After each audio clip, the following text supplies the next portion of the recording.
Le cours avec Itzik sur Eifo et Léane vous a visiblement beaucoup plu. Alors on y retourne pour une autre leçon cette fois-ci sur l'article défini en hébreu et le mot et, véritable ovni hébraïque. Pour certains une introduction, pour d'autres une révision. Dans les deux cas vous allez tout comprendre. À cours d'hébreu, l'hébreu en plus facile.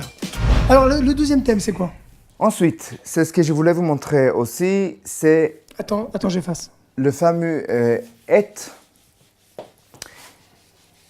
Il y a beaucoup d'élèves qui oublient de mettre et lorsqu'ils parlent. Et ça, c'est parce qu'on ne pratique pas assez la langue.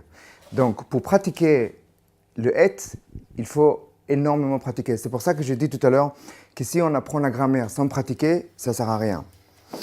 Donc, si je te dis par exemple en français, Elie, je veux un livre, est-ce que c'est défini ou indéfini? Alors, je veux un livre, c'est indéfini. Et je vais l'écrire en hébreu.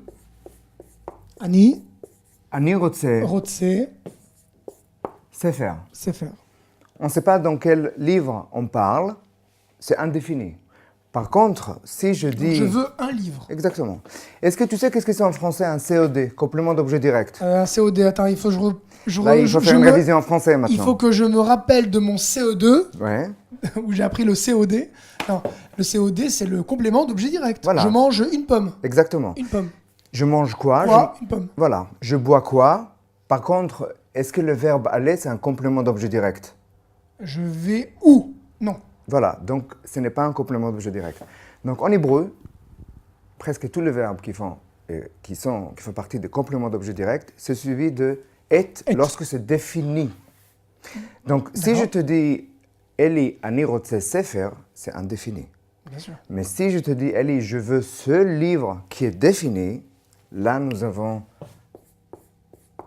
ani rotse et ha sefer. Le hey en hébreu, c'est l'article défini, bien sûr. Si je dis sefer, c'est un livre. Ha sefer, c'est défini. C'est le livre. Et il n'y a pas en hébreu comme en français. Tu vois, l'hébreu est beaucoup plus simple. Il n'y a pas le, la et les. Nous avons un seul mot, enfin pour dire lettre, une lettre pour dire le, la et les. Et c'est le hey haïdia en hébreu. Et c'est l'article défini. Qui est toujours attaché au mot parce qu'en hébreu, il n'y a jamais une lettre orpheline. Donc, le et en hébreu, lorsque c'est défini, il est suivi de et ha. Donc, si je dis ani rotse et ha sefer, c'est défini, je veux ce livre. Donc là, je mets encore une fois le et. Est-ce qu'il y a des élèves, Itzik, par ton expérience, qui te demandent parfois « Mais qu'est-ce que ça veut dire et ?» Est-ce que tu peux me le traduire? Il n'y a pas de traduction en français parce qu'en français, ça n'existait pas. D'accord. Mais la Bible commence par Bereshit, bara Elohim, et hashamayim ve'et haaretz. Voilà, et hashamayim ve'et haaretz. Parce que c'est le ciel et la terre. Voilà. Et il me semble que Ben Gurion voulait supprimer le et. Ah oui, c'était trop... Mais ça n'a pas marché. On ne sait pas pourquoi. Je pense même qu'il n'a pas pratiqué quand il parlait. Et quand même, il faut le dire quand même que et, dans d'autres formes, ça veut dire quelque chose. Mais c'est juste que, en fait, dans cette forme-là de la phrase, ici, il n'y a pas d'équivalent dans d'autres langues. Ni en français, ni en anglais. Il n'y a pas. Puisqu'en anglais, en français, on dit je veux le livre, point. Il n'y a rien entre je veux et le livre, il n'y a pas de mot. Ce mot-là, il est en plus en hébreu. Est-ce que si je dis ani rotse ha sefer, c'est bon ou pas? C'est faux. Non, il faut le et. Obligatoirement. Exactement. Ani rotse, si je dis ani rotse et sefer. C'est faux. Le et, il est marié avec ha. Lorsque vous avez le et, il est marié toujours avec ha, mais il y a une seule fois où le ha, il s'en va. Est-ce que tu sais quand? Quand il y a la smichout, quand il y a un état construit. Non, pas tout à fait. Lorsqu'il est état construit, pardon. C'est le deuxième. Attends, je sais. Il voulait me coller, hein. Quand c'est un prénom. Un nom propre. Un nom propre. Un nom propre en hébreu ne supporte pas l'article défini. Ou un nom de pays, c'est un nom propre. Exactement. Donc, si je dis par exemple, j'aime ce livre, et là je vais te dire, Ani Ohev, Ahava, l'amour. Et ha sefer hazeh. Voilà, encore une fois, on va le et ha. D'accord. Ok? Mais si je veux dire j'aime Israël, Israël c'est un nom propre, et un nom propre, encore une fois, ne supporte pas l'article défini, et là ça devient Ani Ohev quoi, quelque chose qui est défini, et Israël. Et là, il n'y a pas l'article défini parce qu'il y a un nom propre. Donc si je te demande par exemple, qui aimes-tu, Eli? Ani ohev et ishti. Voilà. Elle s'appelle? Levana, Voilà. comme la lune. Eli, ohev, et levana. Il n'y a pas et halevana, et levana.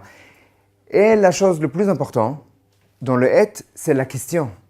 Et ça, c'est quelque chose aussi qu'il y a énormément d'élèves qui ne savent pas et qui ne le pratiquent pas. Et vous allez voir que j'ai raison. Si la réponse, c'est Ani ohev et Hana, ça c'est la réponse. Normalement, la question, vous allez me dire Mi ata Ohev. ohev. Eh bien, non. C'est et mi. Et ça, il y a très peu parmi vous, je suis sûr, qui ne le pratiquent pas. La question et mi. Et mi ata ohev. Ani ohev et levana. Voilà, et mi ata rotse, parmi tous ces gens-là, et mi ata rotse, mais et ma n'existe pas en hébreu. Ah, c'est etmi, mais c'est ma. Exactement. D'accord. Pour ma, il n'y a pas et, c'est ma ata rotse. On dit pas etma atarot selechol. Exactement. Donc Eli, on peut demander et mi ata ohev, à ton avis, qu'est-ce qu'on peut poser comme question avec un autre verbe, que ohev? Attends, laisse-moi réfléchir. Etmi ata shomea. Voilà. Si je dis en hébreu, Qui tu entends. exactement, Shema Israël. Donc si la réponse c'est Ani, Shomea, et David, la question c'est pareil, c'est et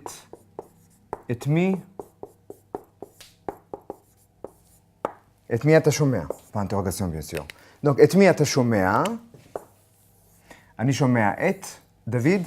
David, c'est un nom propre, et un nom propre, encore une fois, ne supporte pas l'article défini, donc il n'y a pas le hey. Alors, il y a des inscriptions actuellement, c'est ça? Tout à fait. Il y a des journées portes ouvertes pendant tout le dimanche de mois de septembre et mois d'octobre, de 13h à 16h. Lors de journées portes ouvertes, je vois les élèves, j'évalue le niveau, j'explique un peu mieux la méthode et je vois les jours, les horaires que les élèves sont disponibles. Dialogue propose 6 niveaux différents. Pour chaque niveau, il y a des cours dans la journée, le soir, également le dimanche et aussi le week-end. Donc tout le monde peut se retrouver. Et les cours, c'est 2 heures de cours par semaine. Et la particularité chez Dialogue, c'est que nous proposons 4 ou même 6 heures de cours en plus qui sont gratuits.